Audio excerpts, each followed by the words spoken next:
can't do it. Just the thought of doing that makes my stomach hurt already. What is up, everybody? Random Man here, bringing you another video during this current quarantine era. I hope that everyone out there is continuing to be safe and be well during this unpredictable time, as I am here bringing you my review for Swallow. Now, the plot of this psychological drama basically follows a young woman, played by Haley Bennett, who, emotionally stifled in her marriage and domestic life, develops an impulse to consume inedible objects. Now, this review is me sort of getting back into the swing of things, given the confines of what's going on around the world right now, as this is the first review of a 2020 release that I have done since the beginning of March. My last official 2020 film release review was for Disney/Pixar's Onward. That was over a month and a half ago, which means it's the same amount of time since I last stepped foot inside a movie theater. God, I miss going to the movies right now. But anyway, with the movie I'm about to review, Swallow, that actually came out on the same weekend that Onward first came out in theaters. The first weekend of March was when it came out in select theaters and on VOD, which is currently how I was able to watch this film, on VOD via Vudu. So I did end up having to fork over $7 to rent this thing. But hey, that's better than giving up $20 to rent a current release, am I right? I already made a video explaining my whole spiel on that topic, so I digress there. You can go back to my channel and look up my thoughts if you would like. But going back into Swallow, this is a film that did get a considerable amount of attention, at least by film fans on the indie circuit, as it's received generally positive reviews, which is what led me to watch this thing. And getting into the cast and their performances, we have Haley Bennett in the lead role of Hunter. She again is this housewife who is married to a husband that comes from a rich family, and she comes from a considerably different background. She grew up on a farm in upstate New York and used to work in retail before meeting her rich husband. And I gotta say that she gives a voluminously vulnerable performance here. This is easily the best performance I've seen from her thus far, as what she does throughout is show off the cogs turning in her head as to what drives her to swallow inedible objects and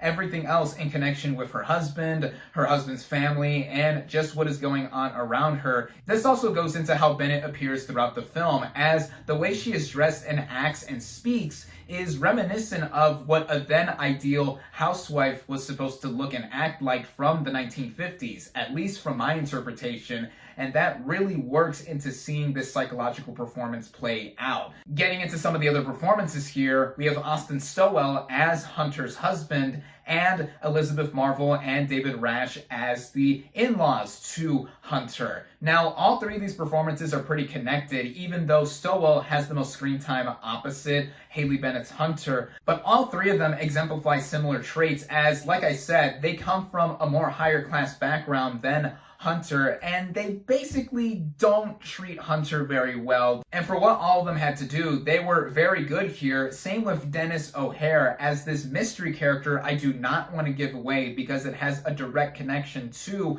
the rest of the conflict that unfolds in this film. So everyone here, I think, does a more than solid job, but of particular note has to go to Haley Bennett in the lead role.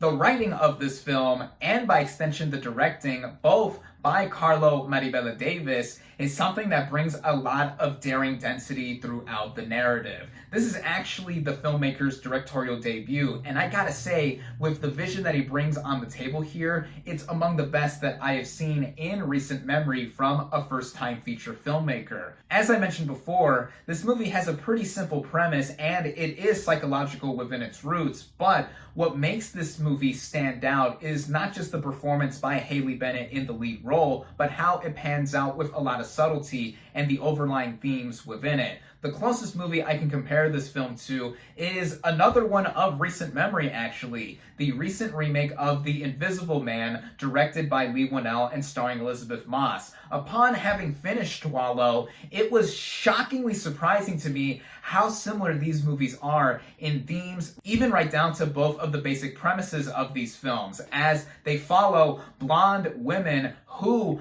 are fighting or trying to escape from something that is terrorizing them mentally, figuratively, and physically. A lot of that is what made The Invisible Man my current favorite movie of 2020, and though I initially gave it a pretty strong review when I saw and reviewed it, I have since thought about that movie more and more, and the more I have pondered about it, the more I have grown to love it. Going back to Swallow, though, in how the movie plays out, just like how The Invisible Man unfolded, we get to see more into the psychosis of our main female character. And with everything that goes in between, it goes into directions that I think some people will be thrown off by, even just a smidge, as some imagery here is pretty graphic. Hunter starts out innocently enough, swallowing ice cubes, then a marble, then a thumbtack, and you can pretty much imply what goes on from there. And some of what is shown will be literally hard to swallow. Pun very much intended there for all the right and wrong reasons if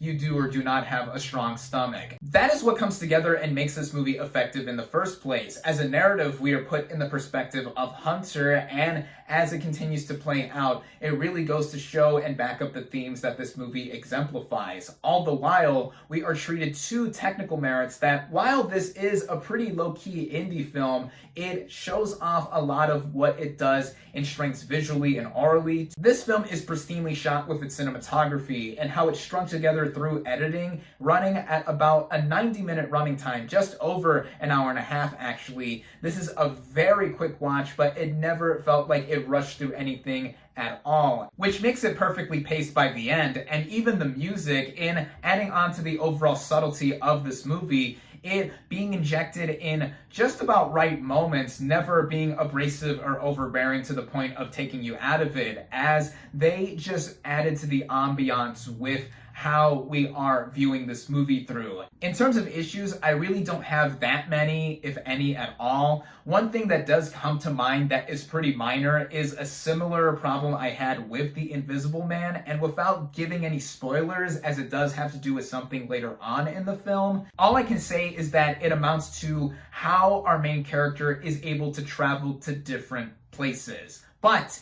even with that considered, this film is superbly constructed overall. This is a film that really left me thinking after the credits ended, or as they started to roll actually, as the final moment of the movie just lingers, which I think backs up how this movie doesn't skimp on any details that it presents before us. Less than an hour after I finished watching this film last night, my dad came home from work and I told him all about how much I love this film, and I even put the film on for him as I still had 45 hours left in my rental period, and as it was over, in his words, he thought it was a good one, which meant that he liked it more than he said he did. And I'm glad that I was able to take advantage of that and share this movie with another person in my household, as I'm sharing my thoughts with the rest of you all right now. I can see some not getting through this movie so easily though, given the subject matter and what does apply with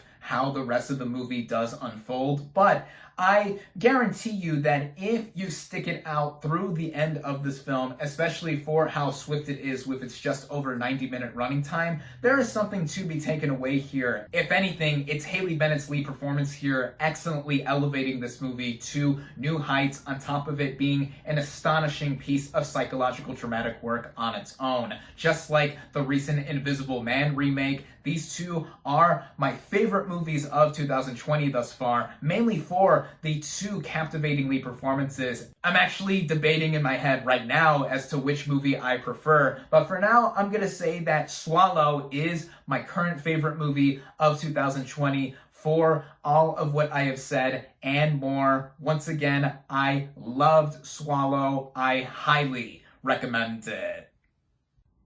My final verdict for Swallow is 4.5 out of 5 stars.